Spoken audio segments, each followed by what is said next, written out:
parties: Nigel Farage of UKIP, Caroline Lucas from the Greens, and Respect's Mr Galloway. It proved to be a remarkable discussion about one of the most fundamental but also least discussed problems at Westminster.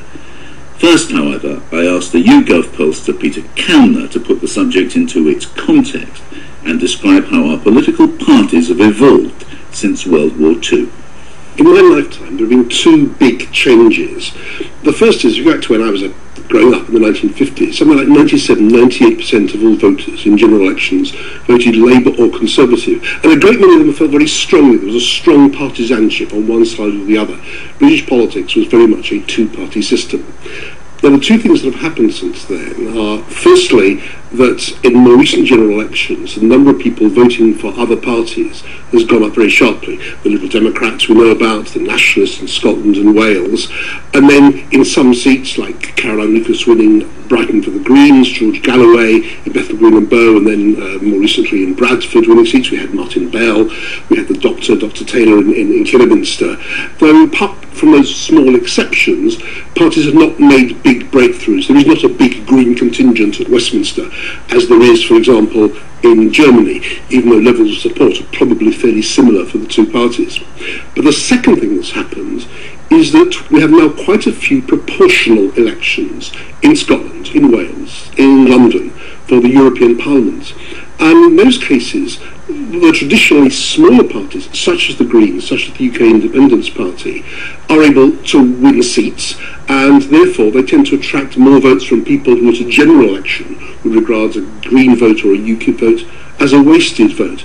And the people we've got in the studio now, UKIP, Greens and Respect, what percentage of the population do they represent now? Well, it depends on the election you ask about. I mean, UKIP actually in the last 2 or 3 weeks been up around 8 or 9% in our YouGov polls, and they're pretty well level pegging at the moment with the Liberal Democrats. Together, you're looking at the minor party total of about 16-17%. But if you ask at the time of a proportional election, like the European election, that vote goes through the roof. So it depends on which election you're asking about. So something amazing has happened. The percentage of the population voting for the two major parties since the end of World War II has halved from about 98% to about 49%. George Galloway, why has that happened? Well, I think the half-inch of space between them all is one of the factors. People see no real difference between what I've described as three cheeks of the same backside, and they don't particularly like the look of the backside, and they want to give it a kicking. And Peter Kellner is right that at elections where a candidate can credibly defeat them, they will go for that candidate, but when not, they will simply stay away from the polls, which is one of the explanations for the historically low level of turnout, surely, in British general elections. But where a real contest takes place, like Caroline's, for example, in Brighton, where a credible candidate against the mainstream emerges, they're ready to vote for her, and I don't think any of them are sorry about it. Caroline? I think George is right that in many respects the kind of cosy consensus at Westminster doesn't reflect where most people actually would like to put their votes. If you look at issues like withdrawal from Afghanistan, the majority of people would like our troops withdrawn from Afghanistan as soon as possible. None of the main three parties in Westminster are calling for that. If you look at things like the privatisation of public services, people didn't want this horrendous privatisation of the NHS that's been driven through Westminster. Most people don't want that, but they don't find that position being reflected, and so I think people are desperately looking for parties that can reflect what they really want. And the European elections in 2009, over 1 million people voted Green. I think there is a huge upswelling of people that would love to vote for alternatives, and when they're given the opportunity of knowing that that vote has a really good chance of translating into seats, they will do it. So Nigel Farage, do you agree with that? There's a crisis of some kind in the traditional party system? Yeah, I mean, I looked at it and we're run by a bunch of college kids. None of them have ever had a job, never worked in the real world. They look the same, they sound the same, they're virtually interchangeable. They agree on all the big issues, whether it's Europe or immigration or green taxes. I mean, the differences between them are so small you frankly can't put a cigarette paper between them. And so what's happening is you've got different parties with different philosophies that are beginning to pick up support. And I must say, I think Peter Kellner, when he talks about others, always downplays UKIP. I mean, let's just get it straight. UKIP came second across the entire United Kingdom in the European elections, so perhaps we shouldn't be surprised at what's going on. And after all, in Northern Ireland and in Scotland, politics has changed radically in the last 20 years. I think it's now England's turn. Peter Kellner, the UKIP charges basically that they are ignored by BBC in particular, whereas the Greens are emphasised by the mainstream media. And UKIP is therefore... Yes, do tell us where. Well, I have to say, I'm not going to speak for the BBC, I haven't done a time count, but in looking at across the media in general, I think the principal UKIP cause, which is criticism of and support for withdrawal from the European Union, gets a huge amount of play. I don't think the UKIP cause, which may be separate from the UKIP institution, I don't think the UKIP cause is underplayed in the media in the least. Nigel Farage. We've got the London elections that are going on at the moment, and the mayoral election that's going on. You know, the BBC push the Greens. The Greens, they are the fourth party. UKIP doesn't exist. And Peter Kellner himself, of course, who runs YouGov, despite the fact that UKIP have now been above the Lib Dems in some polls, when Peter Kellner asks his people how do they intend to vote if there's a general election tomorrow, it's Labour, Lib Dem, Conservative and others. I'm sure... That's enough. Caroline Lucas, what do you say to this allegation that Nigel Farage is saying all sort of bigged up by the respectable press? Well, it's not something we've noticed for sure. I mean, I think it's quite, telling that in a sense the smaller parties are now fighting amongst ourselves for some crumbs from the table of national media, where what we should be doing is saying, actually, let's make sure that all of us get a bigger say when it comes to a national media that is so focused on the main parties, so focused on what's happening only at Westminster. In parallel with the collapse of the big parties is the collapse of the credibility of the big media. Nobody covered my by-election. I mean nobody, except a woman from The Guardian 3 days before the poll.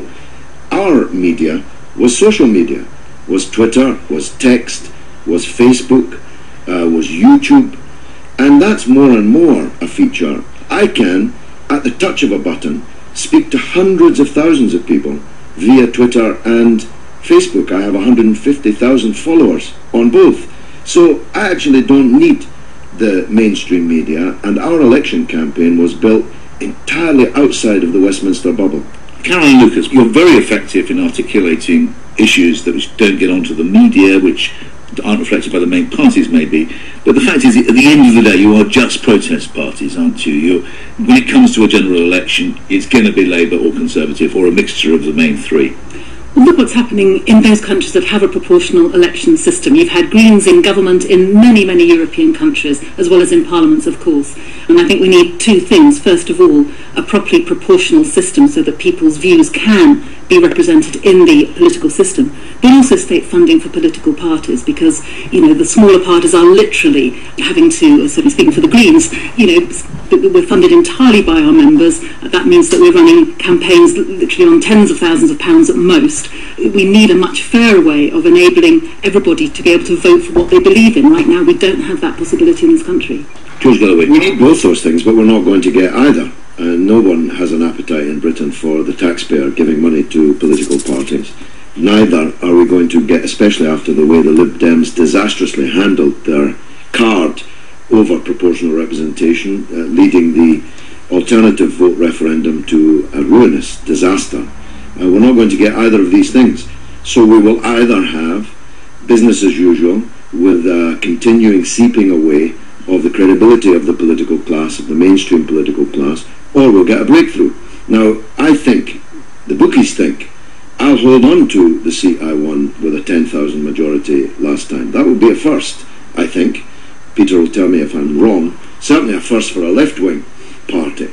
And we're just going to have to, inch by inch, build our way forward in this. And I think that we can, because all over the north, in post-industrial Britain, throughout the country, there's a sense that an agenda of austerity and war is making poor people pay for the crimes and the failings of rich and powerful people who've mishandled the way we're run. Nigel Farage, is there something which can change the small parties, which have such amazing successes in particular places, into a mainstream national political force?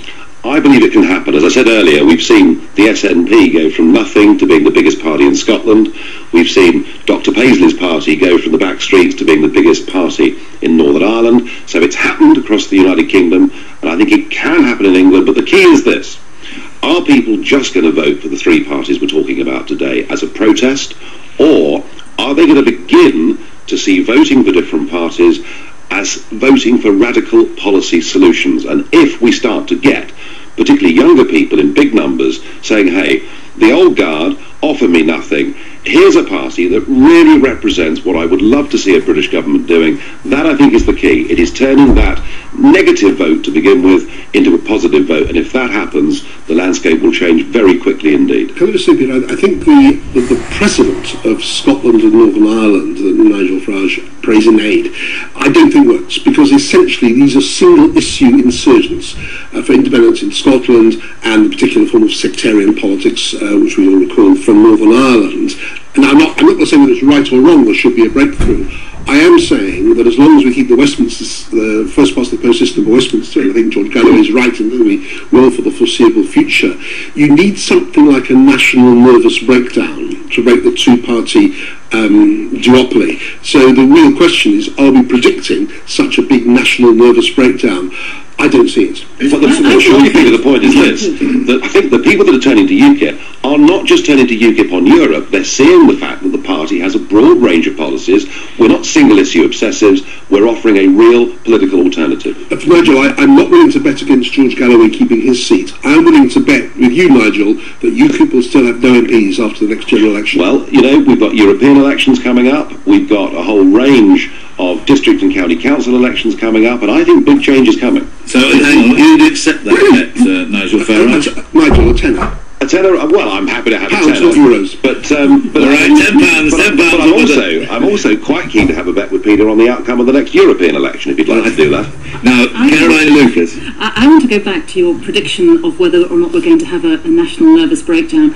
I wouldn't rule that out, quite honestly. I think the level of disillusionment and frustration with politics today is enormous. I think the upswelling of organisations or movements like the Occupy movement, UK Uncut, are actually capturing popular imagination in a way that the mainstream political parties simply aren't. I think the level of anger that we're going to see about the cuts is only just beginning. Remember, only around 10% of the cuts have actually happened yet. We've got huge, more austerity and vicious attacks on some of the poorest people in our society still coming down the tracks at us. We've got an environmental crisis. So I wouldn't rule out some kind of serious breakdown, and the point is that when that happens, smaller political parties need to be there, I think, like the Greens, to put forward a positive way out of that, rather than the way that perhaps a party like the BNP might try to do it. I'm with Dr. Lucas on this one. I predict a collective national nervous breakdown.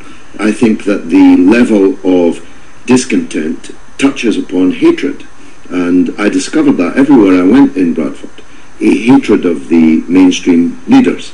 People think that they are of no use at all and don't talk to them and don't represent them. And if that feeling is replicated in many parts of the country, then there will be this collective political nervous breakdown, and the system could crack open. And I date it back to the crisis over the Iraq War, which was followed by the expenses scandal, and which has been followed now by this ironclad consensus across the three front benches over austerity and cuts, making poor people pay for the crimes and errors of rich people. This critical mass, I believe, is developing, and if you know what happens when you get a critical mass, you get a very, very big explosion.